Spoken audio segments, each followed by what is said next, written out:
Today, we're tackling a somewhat controversial topic: why people are leaving Miami. Yeah, I know. Miami's got the beaches, the nightlife, the Cuban coffee, which is basically liquid gold, but not everyone is sticking around. And if you're thinking about dropping some big money to move here or to buy a home, you need to know what the real deal is before you learn it the hard way. So grab a coffee or a cafecito, because I'm breaking down the top 5 reasons why people are packing up and leaving paradise and what you could do to make a smarter move. So why am I making this video? Because moving to Miami is like falling in love. You're all in at first, your heart's racing until you realize that your rent, it's eating your soul. And that AC bill, it has its own zip code. I'm here to give you the unfiltered truth so you don't waste your time, money, or sanity. So let's dive into the top 5 reasons why people are saying adios Miami and headed for exits. But first, if you're new here, welcome to the channel. I'm Steven, a top producing real estate agent, investor, and property manager in Miami. And this channel exists to give you the latest real estate insights, tips, and market updates in the Miami area. So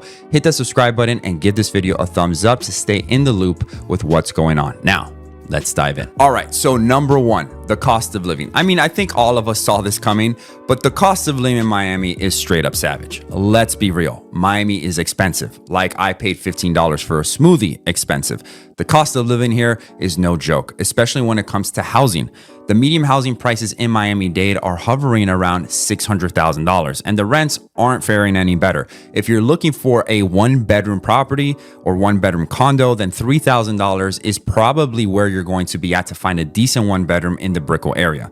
Add to that groceries, gas, and those fancy dinners at South Beach, and your wallet is taking a serious beating. I had a client who moved here from Texas thinking, look, I got this. And then 6 months later, they were shell-shocked by the price of everything. Pro tip, before you move, crunch the numbers. Make sure you use a cost of living calculator and factor in Miami's lifestyle tax, because living in paradise comes with a premium. So make sure you know what you're getting yourself into and factor in those phantom costs, because those can actually eat you up alive. Number 2, the weather. It's a love and hate relationship here in Miami. Miami weather is like a friend who's super fun, but also kind of a mess. Sunny beaches and palm trees, amazing when you think about it. But then you have the hurricane season, which is like Mother Nature's annual temper tantrum. From June to November, you're checking the weather app like it's your job. And for most people who are not new to hurricanes, it can be quite scary. If you grew up in Miami, it's probably not that big of a deal, but you know who I'm talking to. So you're praying your patio furniture doesn't end up in Key West is a stressor that most people never thought they would have. And don't get me started on the humidity. It's like living in a sauna with no off switch. Folks love the idea of Miami winters, but can't handle sweating through shirts by 9 a.m. My advice is get a good AC unit, obviously get hurricane shutters, and have a storm plan. And maybe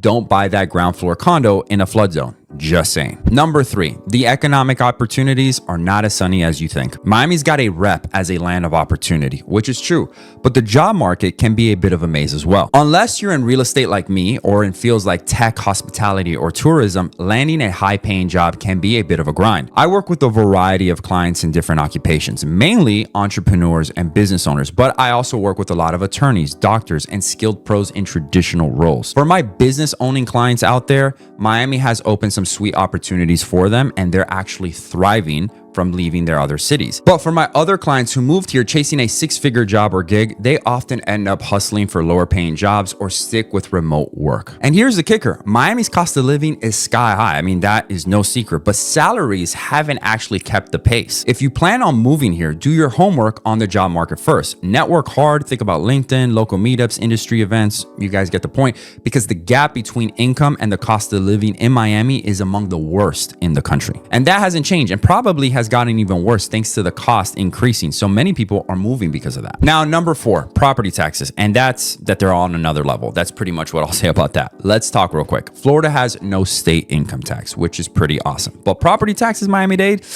that's a whole other story. Why? They're tied to your home's assessed value. And with Miami's rapid appreciation, those numbers have been rising like the tide, fast and pretty hard to ignore. For a $600,000 home, you could be looking at $8,000 to $12,000 a year in property taxes alone. And that's before we even look at insurance. I know of some people who bought without taking the property taxes into account, and when the taxes were reassessed, they were in for a complete shock. We're literally looking at it like, what is going on? But here's the move. Check the property tax history before you buy and what the property was purchased for at that time. Because chances are that when you buy this property, it's going to trigger a new tax reassessment. And your taxes are going to or could be significantly higher than the taxes that the seller who sold you that property we're paying. So you want to make sure that you budget for those increases as values rise, and also look into homestead exemptions if you're looking to make Miami your primary residence, because a homestead exemption could save you thousands of dollars on your property tax bill. Number 5, traffic. And I'm just going to say traffic because I've basically have mentioned this in pretty much every video that I've done recently, but traffic is getting unbearable, and it was unbearable before this whole increase and popularity in Miami that we've seen. Just to give you an example, traveling from downtown Miami to Coral Gables, which geographically speaking is no more than maybe 5 or 7 miles, is a good 45-minute drive in your day. And don't even get me started with I-95 during rush hour and the construction cranes that seem to be everywhere. And when you account for the traffic and then the parking costs when you actually do get to your destination, people are getting pretty fed up, and they're basically clocking out and just saying, look, I'm done with this. I got to get out of here. What is the fix here? Well, you could consider areas with good public transportation like Brickell or downtown, and where you can easily hop on the metro rail or the trolley, or just embrace Miami's hustle and get a scooter. Just watch out for obviously rogue drivers. But that doesn't work for anybody. But seriously, take into account your planning and your commute and the lifestyle when living in Miami is going to be key to staying sane before you actually move here. I did say I was going to give you 5 reasons, but there is another reason I'm thinking that plays a big role as to the current state of the Miami real estate market, and it has nothing to do with anything I just mentioned. So let's talk about something that nobody saw coming, which is what I call the remote work reversal. Essentially, people getting called back into the office. It's no surprise that during the big boom in 2021 and 2022, Miami was the place to be. You had folks moving down here in droves, soaking up the sun, working remotely, and cashing in those big paychecks from jobs that they had in New York, San Francisco, and Chicago, you name it. But now a lot of those companies are saying, hey, it's been fun, but we need you back at your desk, like in person. And that's created a huge shift. People who built a life here are suddenly having to pack up and head back north just to keep their jobs. And that's one of the reasons we're seeing inventory hit the market at the levels that we're currently seeing it at. And it's not just because people are leaving because of the heat or the rent. It's simply because their remote lifestyle got unplugged. So if you're moving here thinking your remote gig is forever, double check that policy, because a lot of those people who moved here in 2021 to 2022 also thought that too,